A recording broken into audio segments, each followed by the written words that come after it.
All right, folks. Well, you know you're in for a treat when you hear that tune because it's time for another week of the RecPoker podcast. I got to thank our sponsors, the Running Aces Hotel, Racetrack, and Casino, because they've been with us since day one, and they've got a fun tournament series coming up in October, Hallows Scream. But don't get too scared. There's multiple day ones, and your buy-in is only $360. So I hope folks get a chance to go check that out from October 18th to 22nd. I got to thank our sponsors because most of what we do here at RecPoker is free. We're a largely volunteer-based organization.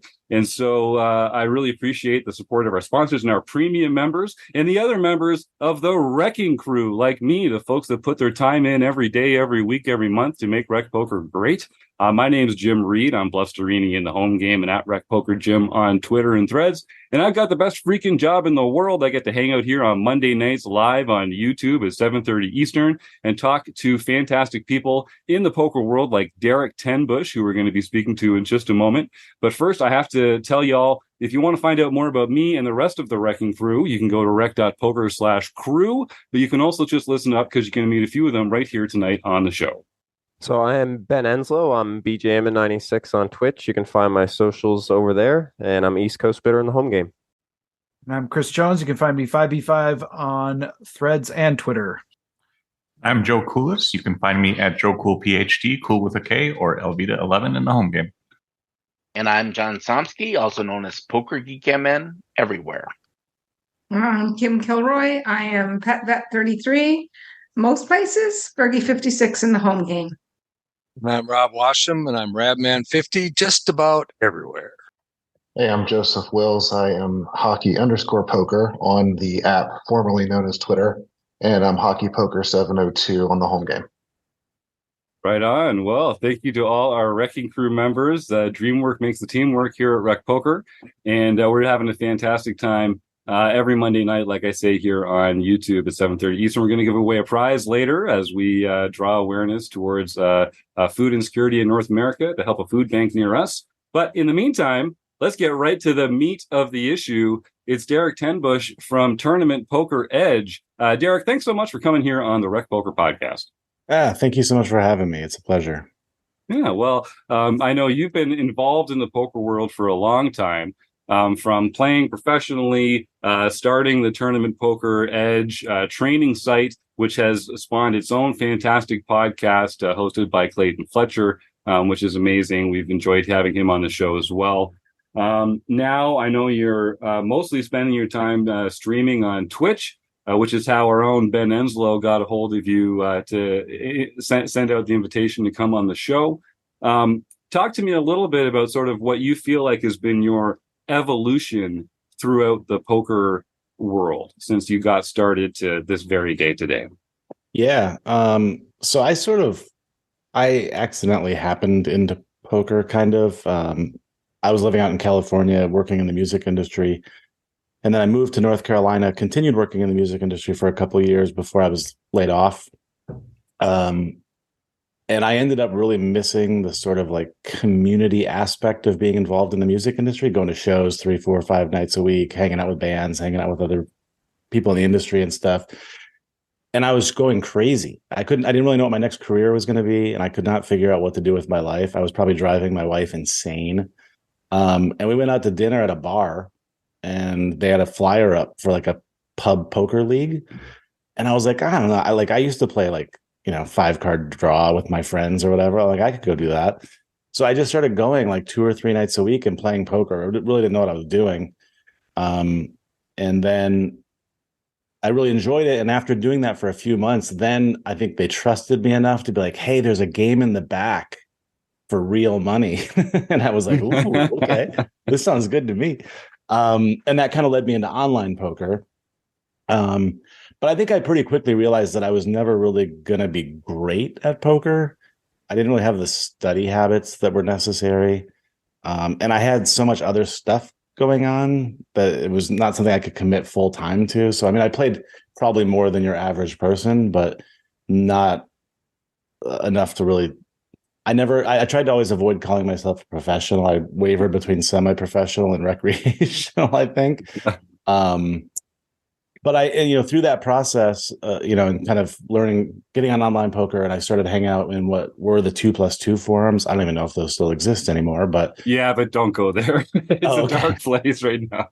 Well, yeah, that kind of is how TPE happened, because 2+2, at least at that time, was so, you'd post a hand and there'd be 20 responses that said fold pre and stuff like that. And I was just like, this feels so negative. And, and I'm not trying to throw any shade at anybody or at them. It just wasn't a place for me. But I had posted up something on 2+2 at one point saying like, hey, this is my situation. Like, I'm married. I have a young son. I have a really good career, so I make pretty good money, but I'm playing like $5 tournaments because I don't think I'm good enough to play bigger, so on and so forth. And a guy just reached out to me out of the blue via private message and said, hey, I'm like exactly you. Like, we are the same person with the same questions and the same goals. And we got to kind of talking. And then from that, we basically created our own forum, which was called LOL Nice Squeeze. And it was kind of like an invite only. We just tried to keep it like small and positive. And there were like maybe 40 of us or 50 of us. And we would just talk hands and, share memes and do all the stuff that we all do in poker forums. And we had a meetup up in Atlantic City for the World Series of Poker, or World Series of Poker circuits. And this guy who had PM'd me on 2+2, Diego, we hung out most of the time, and we got to know each other better, but we also learned that like I'm a marketing guy from my background. He's like a sales and programming and tech guy. And we're like, what we should do? We should start a business around poker. And we're like, yeah, great idea. But what would that be? So we actually made a list of probably 40 different ideas, some of which actually became poker businesses later, that we didn't start, but somebody eventually had the same idea. That's such a terrible feeling, isn't it, though? Yeah. Luckily, I don't think any of them lasted. So maybe we made the right choice. Maybe, yeah. But we eventually were just like, well, we should do a training site. But there were several training sites at that time, and we were both members of several of them. I think the first one I ever joined was Poker Savvy. I don't know if anybody remembers that. It goes way back. But we were always constantly frustrated because we were only No Limit Hold'em tournament players. And what would happen is, you sign up for a poker training site, and then you'd watch a training video, a tournament video or two, and then it'd be a Raz video, and then a cash game video for weeks at a time. And I'd be like, well, I'm paying all this money and I don't play these forms of poker. So we said, there's got to be more people like us. So let's just start our own training site. And the goal was really just to create a community to hang out and talk poker, and also for people to learn. And we said, if we break even, but we have a fun, engaging place to hang out, then it's cool. You know what I mean? We never really expected it to turn into a business. And I think when we did our original business plan, which I really need to have Diego send to me because it's probably hilarious to read, we thought we could maybe break even in like 9 months. That was kind of the goal, was to reach break even in 9 months and then just stay break even. Turns out we were profitable in 30 days, and it just took off. Like, we had never expected it to. It kind of turned into a whole, almost a job, really. And it smooth sailing for a year. We started the company, I believe it was 2000, or we turned the lights on, let's say. It was April 15th, 2010. I think that's the right year. So exactly 1 year later was April 15th, 2011. I hope I have these dates right. That sounds about right. Yeah. Yeah, which is Black Friday. And we were mostly American pros playing on, Poker Stars and Full Tilt. And overnight, those sites were all gone. And we were like, we are doomed. We lost like 60% of our subscribers within 90 days. It was just a mess. And so we had to make some real hard decisions. We bought some of our partners out, brought in some new pros we had guys from Australia and England and Canada and all over the place. And we just kind of shifted gears and just kept going and refused to ever shut it down. And it just came back bigger than it ever had been before. And it's still going technically to this day.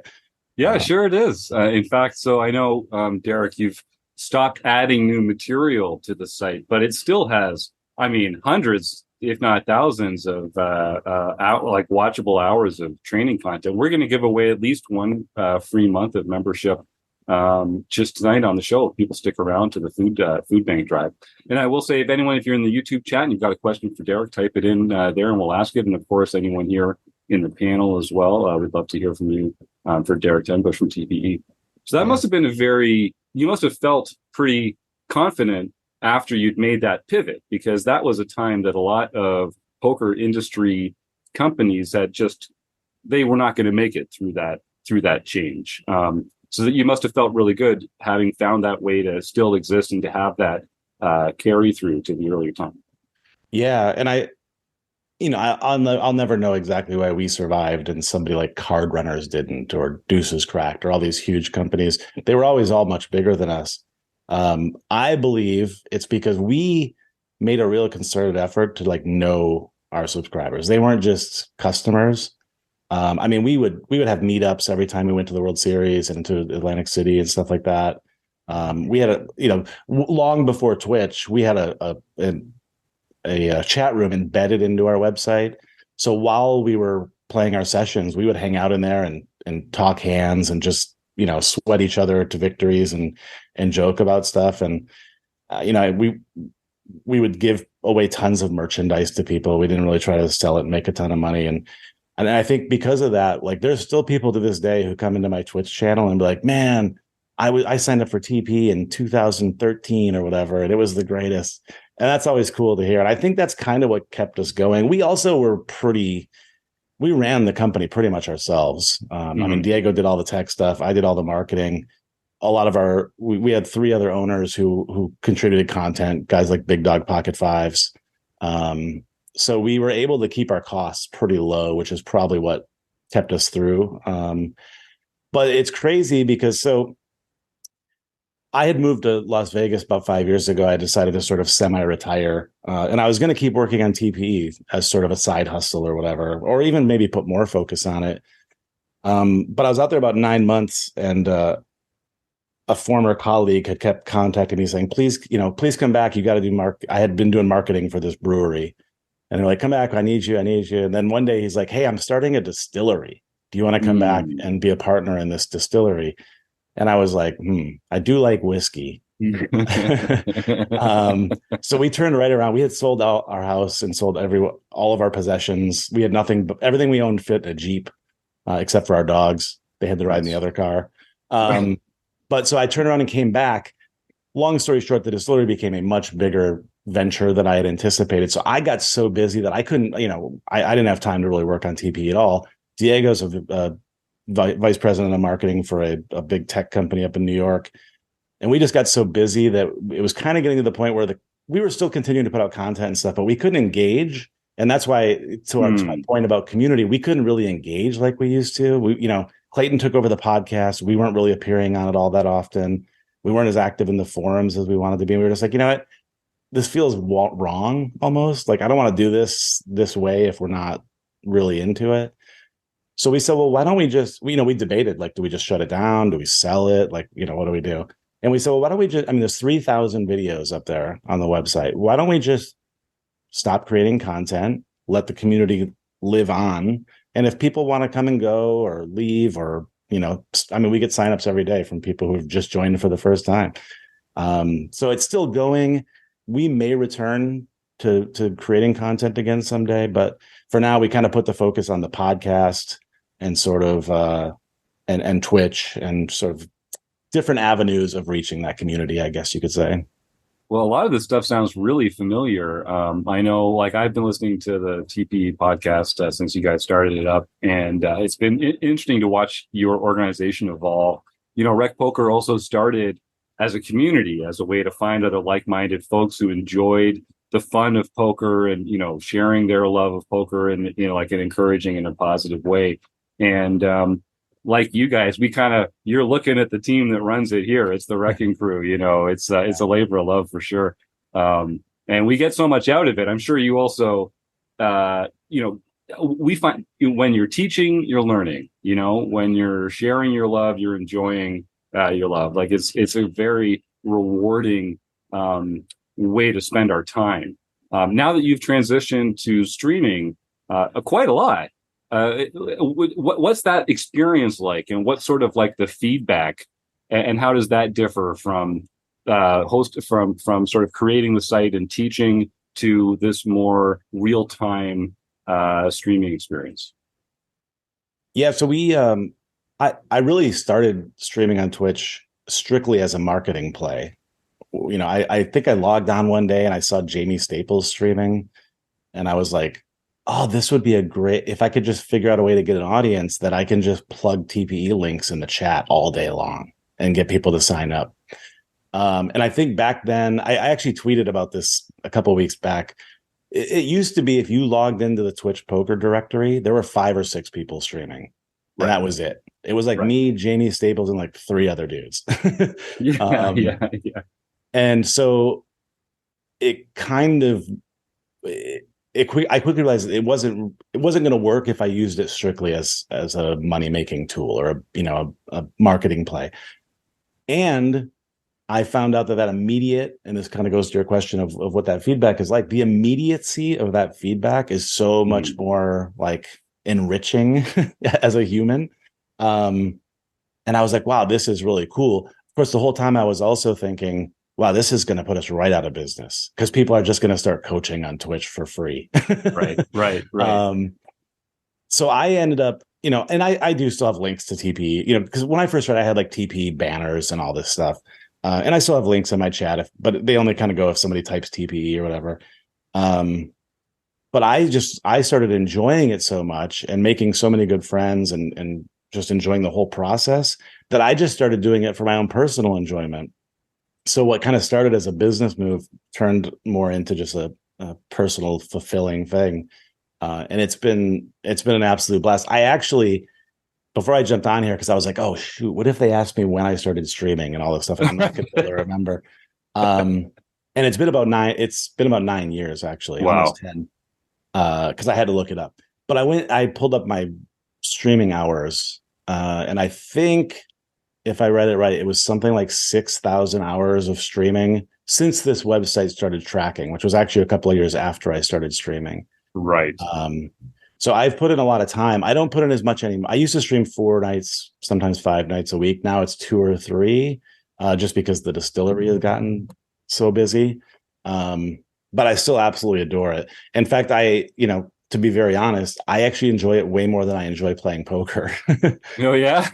I joke with people in my stream all the time. Like if I didn't stream, I'd probably play poker like once a month. Which is not to say I don't enjoy poker. I very much do. But it's a lot easier to say, oh, I just won't play tonight because I need to work on this other project for work, or I need to spend time with my wife, which she would probably hate. But yeah, so it kind of keeps me on the grind in a lot of ways, Sure. And it's just been an absolute blast. I think I was fortunate enough to kind of figure out, to find my way along Twitch way before a lot of people, because I kind of going back to what I was saying about being good at poker. I learned pretty quickly I didn't want it to be an educational, quote unquote, educational stream. So for anybody who's watched my stream, you'll know I don't spend a whole lot of time talking through my decisions or hand histories, I spend a lot more time taking a drink of beer or doing stupid celebrations or raising money for Beagles, because I just find that aspect so much more enjoyable. That makes total sense to me. And it's very obvious to people that tune in how much fun you're having and where your passion lies. It sounds like passion is something that does sort of drive you. And I'll open this up. If anyone on the panel has any questions, feel free to just unmute and jump in. But I could go for, I'll fill the void. So is that like, do you feel like there must be something about your life that's allowed you to kind of follow these passions of yours? Can you kind of put your finger on what it is? Are you just lucky? Have you created a structure for yourself that allows this? Speak to that a little.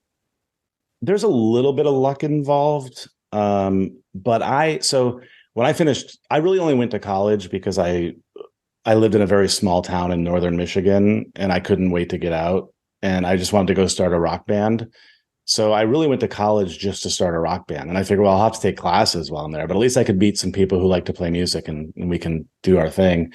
So then when, I finished undergrad, and I was like, I don't even know what I'm going to do. So then I just went to grad school. I was like, well, I'll just go get a master's degree and keep playing in my band. But then when that was over, I was like, well, it's either PhD, which I really don't want to do, or I need to go find a job. And then it kind of dawned on me, this is pretty early this is 1995 that I finished grad school. Information wasn't as readily available as it is now with the internet. Sure. But at some point, I think it was one of my advisors said, you can work in the music industry. Like, you don't have to be a rock star. And I'm like, no, you can't just go work in the music business. Like, that's silly. Like, that's the dumbest thing I've ever heard. But sure enough, you can. So I packed up my car with $200 cash in my pocket. And I drove to Los Angeles and tried to get in the music business. And I was in the music industry about 10, 12 years, I guess. And when I left it, that's when the reality set in that I had actually never really worked that whole 12 years because I wanted to be in the music business so bad. I would have done it for free if I didn't need to pay rent. And I realized I could never go do a job that I wasn't happy doing. Like, I have this saying, which is an exaggeration, admittedly, but I always say, if you're 99% happy with your job, you should quit. I love because you and find a job that you're 100% happy with. So it took me a while to figure out what that was going to be, because I really only ever wanted to be in the music industry. And that's when, and I was so into poker in the year or so after I got laid off from my last job. So when Diego brought up the idea of starting a poker company, I was like, yeah, I want to do that. And again, that was, 4 years or so of never feeling like I was working. Right. Diego and I would be on at that time AOL Instant Messenger at 3 a.m, like working, redesigning the site or creating content or whatever. And it just never felt like work for a day.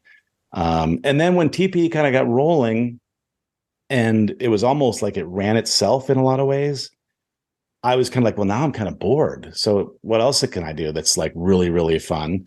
And I had gotten into home brewing and had really gotten into drinking craft beer. And I was like, I'm just going to go work at a brewery. Screw it. So I just started going to breweries and hanging out, drinking beer, meeting the employees, meeting the owners. And like a year later, I got my first job in craft beer, did that for about 5 years, left. Then I was like, well, I guess I could start a distillery. That would be fun. So to this day, like my very first job, I was like 12. I used to pick beans in Michigan.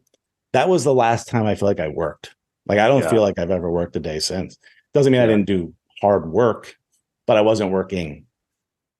So it's super important to me. And I tell people all the time, like my chat probably hates it because I spend so much time just talking about life and stuff on my stream. And I'll be like, dudes, go find, I don't care what you're into. If you're into Legos, then go find a way to make money around Legos. I don't care what the thing is.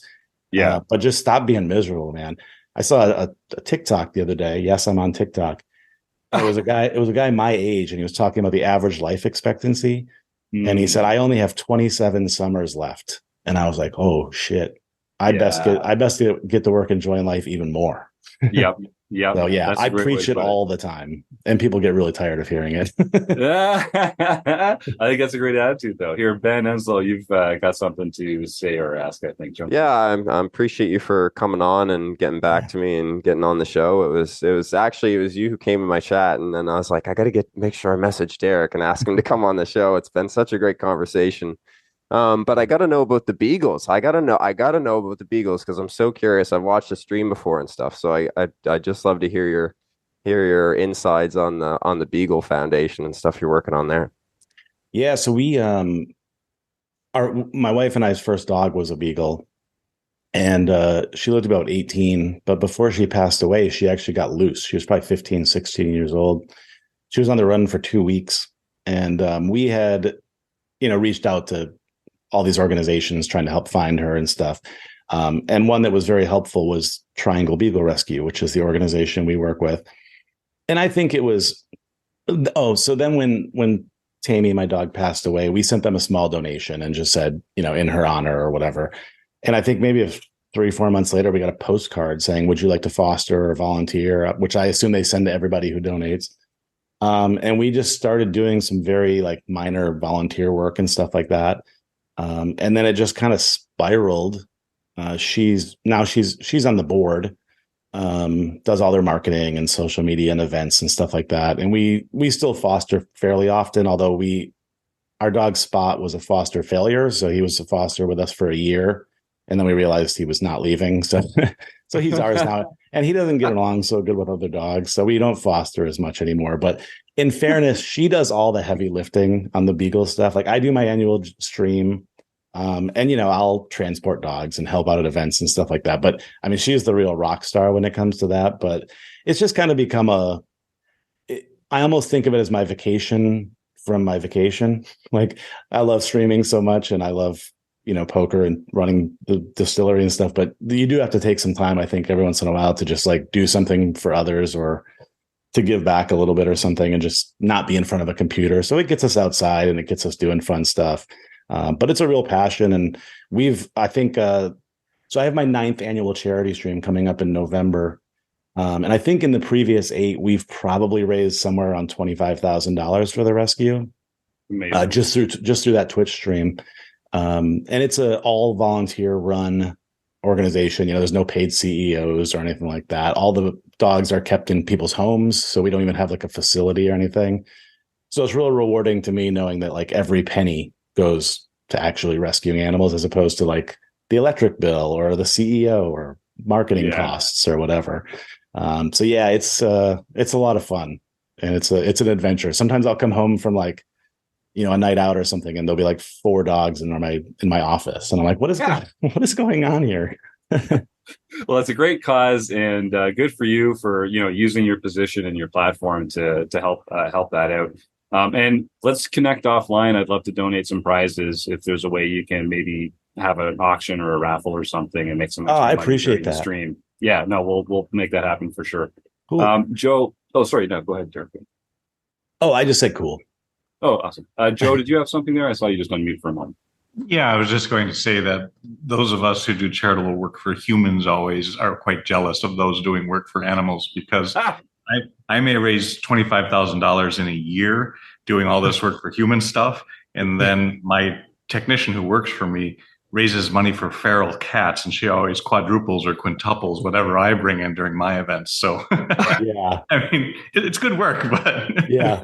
It's true of everything too. It's funny that we're having this conversation now because I was over at the distillery this morning and I opened up the door to the warehouse and a cat ran in, and I was like, well, I guess we have ourselves a distillery cat now. Yeah. And I posted a picture of it to the distillery's Instagram, and it instantly had like 3 times the likes of any of our posts about our liquor. And I'm like, you know, we do make liquor too. If you guys want to buy something, we don't just post cute cat pictures, but it's without a doubt, every one of our top rated posts involves animals. It never fails. People just love to help animals, which is very cool because they can't help themselves. So yeah, and they're cuter than us too. Definitely, like hands down. John, did you have something? Well, yeah, I was just going to say, I think, you know, the animals get it because I've never met an animal that didn't deserve whatever donation it's getting. Whereas people, I don't know so much. But I was going to ask, how much of a factor in the success of TPE do you think was that it went after tournaments as opposed to just poker overall? Because at the time, I think you were the only site that really focused on that. Yeah, I think that was a big part of it. We heard it all the time from people. They would say the same thing that Diego and I said when we started the company. They're like, yeah, like I was a member of such and such site, but they just started putting out nothing but cash game content. And I wasn't interested in that. So yeah, I do think that was a big factor for sure. And on a related note, I think that's why the podcast is so successful too. I think people they want to listen to the very specific thing that they're into. Now, I sometimes ask myself the question, if we had done other content, would we have been even bigger? I don't know. I think it probably, being that niche, probably extended our life as long as it has, more so than the other sites. But could we have been bigger? Hard to say. We bought the name Cash Poker Edge, and I think some other ones like Home Game Poker Edge. Like I think we bought a bunch of names like that because we were like, well, we'll just create all these like satellite sites. But we quickly realized we didn't have time for that. We could barely run the site ourselves. Yeah, I think it's a lot easier to produce cash game content because, you sit down and you play an hour of cash games and every hand is just as meaningful as every other hand. Some might be more interesting, but in tournaments, there are lulls and there's more involved. So I think everyone else was going for the cheap cash grab because pun intended, maybe. That's just a little bit easier, but I think it's nice to have a tournament focused site around as well. Yeah. It reminds me of something I said to somebody not too long ago, which was that a cash hand video or review is almost like it's like a 15-second TikTok or something. Whereas like a tournament hand review is more like a movie, because it's like there's all these villains at the table. A cash game is against, a hand is against one person and it's a one instance, and you can rebuy and have your stack to be the exact same as it was before the hand. Or you can stand up and leave and come back 2 hours later. But a tournament is all these like highs and lows and day ones and day twos and dinner breaks. And there's just so much action or lack of action, honestly. Like sometimes you fold for 2 hours. So yeah, I think people are naturally just drawn to that. There's a reason that the moneymaker boom was what it was, because he lived all those highs and lows. So as someone who has curated content and training material for so long, tell us, what are a couple mistakes that recreational players make that would just be some low-hanging fruit for them to really just bring up the tail end of their game? Yeah, there's a few that I see all the time, and some of them are very simple, but then you explain it to them, I never thought about that. Yeah. I mean, the one that I see the most, like if I go play in a friendly home game or even every once in a while, I'll still go play in a bar league game just because it's fun, is the importance of position. And I didn't realize it for like the first 2 years of playing poker. I'm like, I don't care. What's it matter who acts first or last? You're just trying to make the best hand. And, you want to have a better hand than them. It doesn't really matter to me if I go first or last. But then you start looking at your win rate in position versus out of position, and you go, whoa, okay, I'm going to start paying a little more attention to this. The other is bet sizing. And by the way, my bet sizing is terrible. And it's so if anybody who's watched my stream was really paying attention, they would know every time based on my pre-flop raise sizes what my hand is, because it's ridiculous. It's so transparent. It's especially on a site like ACR where people are calling whether you make it 2x or 4x. If I 4x, I probably have aces because I know I'm getting callers, so I might as well make the pot as big as possible. Max exploit, do it. Yeah. But in a more advanced game, eventually you are going to want to learn how to size your bets. And sometimes that's just as simple as sizing them so that you can get it all in by the river, calculating what size you need to make it on the flop, turn, and flop and turn so that you can get a good pot size bet in on the river. And then the third one is actually one that I never really thought a ton about, but I actually heard my friend Carlos Welch answer the same question not too long ago. And he talked about targeting and figuring out when you make a bet, what hands are you trying to get to fold, or what hands are you trying to get calls from? And again, especially later in my streams as opposed to earlier, sometimes I'm not even thinking about what I'm trying to do. I'm just like, I got trips, I'm all in.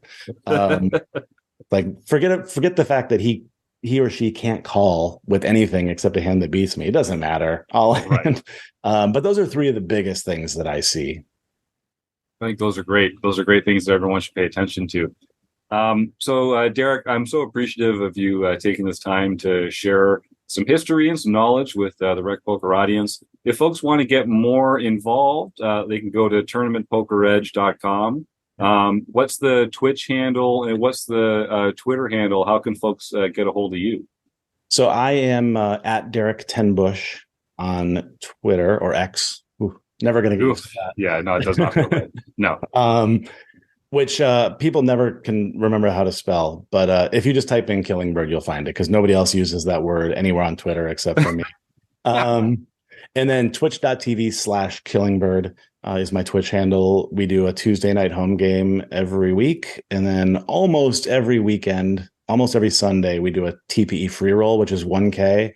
It's capped at 400 people. So we try to keep it as small as we can so that, it truly is mostly community members and not just random bots from Russia.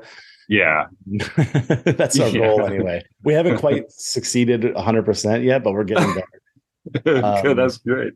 So those are the easiest places to find me for sure. And of course, Tournament Poker Edge podcast available on, Apple, Google Play, Spotify, wherever else you listen to podcasts. Wherever fine podcasts can be found. Well, we'll make sure to include all those links in the show notes. Hopefully we'll get a Steelers-Dolphins AFC championship game this year that we can look forward to. And just congratulations again. And let's connect over the next little while and make sure we can set up some support for that charity stream you're doing. That's going to be a lot of fun. I hope you get to raise a lot of money for Beagles all around. Thank you again, Derek Tenbusch. This was a pleasure. Thank you. Cheers, guys. Have a great night. All right. Well, we're going to do our food bank raffle here. We're going to give away a month at Tournament Poker Edge, compliments of our one and only Derek Tenbusch there. So while we go through some new home game results, why don't you all start typing food bank into the chat, and then we'll have our raffle. Chris and Joe, you guys figure out if it's the Dysocam or the nerdy monster screen sharing thing. I'll let you guys sort that out in the meantime. John Somsky, before you get started, I just want to mention that people should pay attention because in October, we're going to be changing our premium event schedule a little bit. We're sliding some events a little later in the evening because we've got all these fantastic new members from the West Coast that can't get home at 4:30 Pacific time. So on Thursday nights, we'll be sliding a few events later in the evening. So look forward to that in October. We've also got some new RECing Crew members coming on board. We've also got some new study groups coming in. We've got a lot of exciting stuff coming in October, so stay tuned for that. John, we'll go through some home game results, and then Rob, why don't you share some details about the new prize layer that we're adding on for premium members in our own home game club. But John, please, without further ado, who's up lately? Well, we'll start off with our Mixed Game Championship Series. This is a reminder, we have two different championship series, the No Limit Hold'em and the Mixed Game Championship. They are played the first and second Wednesday of each month, respectively. And what's different about those is you accrue points throughout the year, and your top 10 scores count towards Player of the Year points race. And the winner of that Player of the Year points race will get a bronze pin. So on September 13th, we played horse, and Elvis76, Steve Krebs, got his first mixed game victory. Right on. Gopher Boy TJM, also known as Taylor, maintains a stunning 50-point lead in the POY race. So I am calling to someone, if you have won a tournament this year, try to win another. It's going to take a win, maybe two, to dethrone him. But I think that should be everyone's goal. Oh, please do. Oh, for God's sake. You all don't have to work with the guy throughout the rest of the year. Please let someone knock Taylor off his perch. Well, and it should be known that he won last year, so don't feel sorry for him. He's got enough accolades and trophies. He doesn't need any more. No, he wins enough around here. Trust me. He'll be fine. He'll be fine. Come kick his butt and win a couple of these last monthly home games. We also had our daily series, Tournament of Champions. So once a month, everyone who won a game, a daily series home game the previous month gets to play. So on September 11th, Digging 8 Graves got his first Tournament of Champions win, and with that earns a coveted silver pin. They're good looking. And Slim Jim 4D Win got his first nightly victory. Jasper Jr., Pat Barry, got his second nightly victory for the year.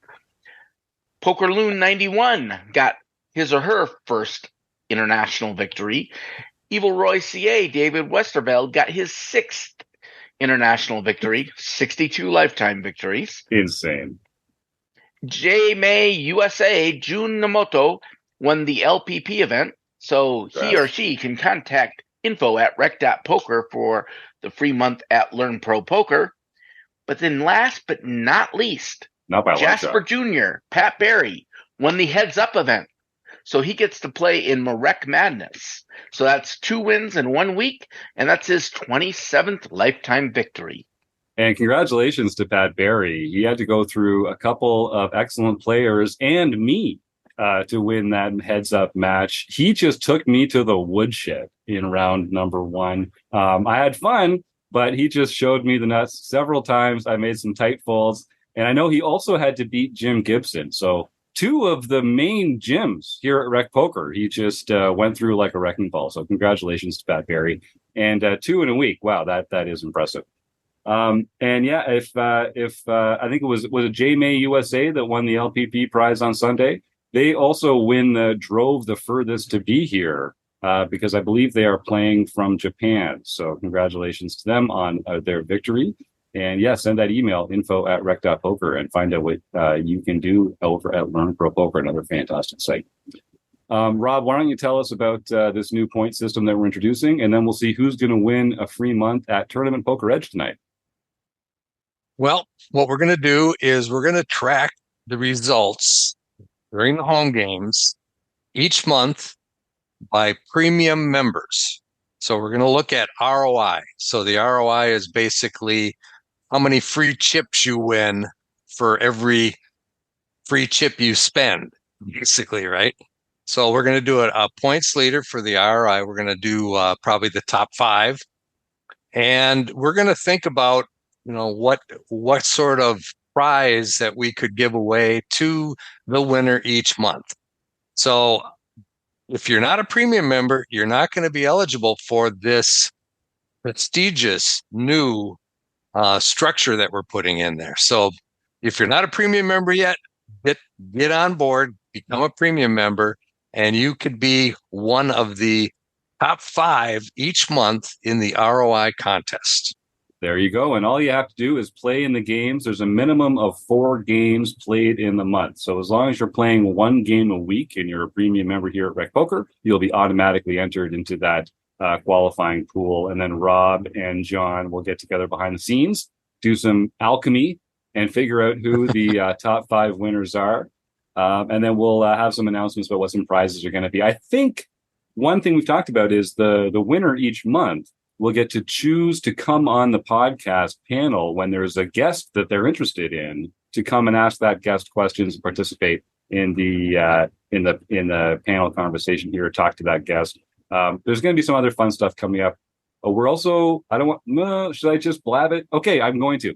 We're going to be having Matt Stout on the podcast soon, who's, if you don't know who Matt Stout is, well, stick around until next week because you'll hear him on the podcast. But he's involved with charity series of poker, and we're going to be giving away some fun prizes to do with them as well, which I'm really excited about. Okay, so anyway, if you know what, if you're not a premium member yet, consider if you use the code RecPoker in your first month, it's only $5, and it's only $15 a month after that. And to support our food bank drive tonight.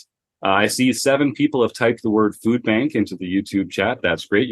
One of you is going to win a prize just for showing up tonight.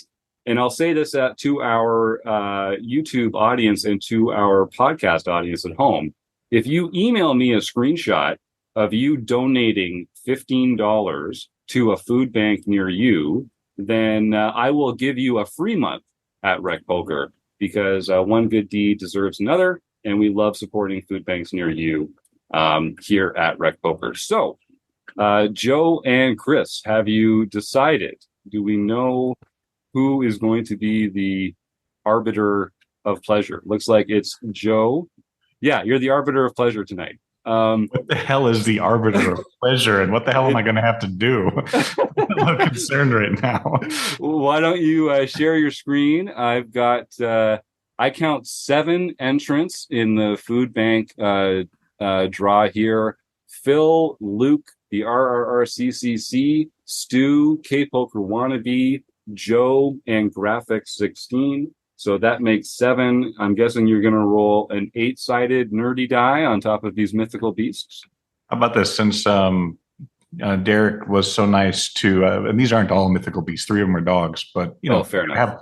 For Chris, he demands that I have something nerdy as it is. So I threw in a wormling with just for him. We'll call this the Jones. How about there? You go, the Jones. Right. I love it. We've got 8. Dave is in here, so we've got 8. Yeah. Never mind then. We're good to go. All right. Let's see who the winner is going to be this week. You got the order set? So I got the order set. I don't want Phil to complain, no, and so on. So exactly. Right. Forget it. I don't care who it is. Here we go. All right, we're rolling over the nerdy creatures. 4. Looks like a 4. So let's see. Coming down, that's Phil, Luke, the R. Stuart Carriage. Stu, you have won, sir, a free month at Tournament Poker Edge. So please, oh man, if you're not here in the YouTube chat on these Monday nights, you really should. We have a lot of fun here in the YouTube chat, and it's the only way to win a prize for free, just for showing up. But send that email, please, info@rec.poker, and we'll set you up with your free prize, your free month at Learn Pro Poker. Thank you for your support. And thank you to John Somsky for reminding me to reshare my audio here. I'm going to hit these cues if it kills me, because I'm off to go watch the Steelers spank the Cleveland Browns if I have my way. Is there anything else to announce tonight? I don't think so.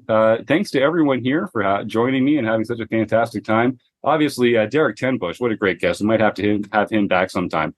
Chris, Ben, Kim, Joseph, John, Rob, and Joe the Roller. Thank you all so much. You in the YouTube chat, you the listeners at home. Thank you all. We'll see you again next week. Have a great week, everybody. Bye-bye.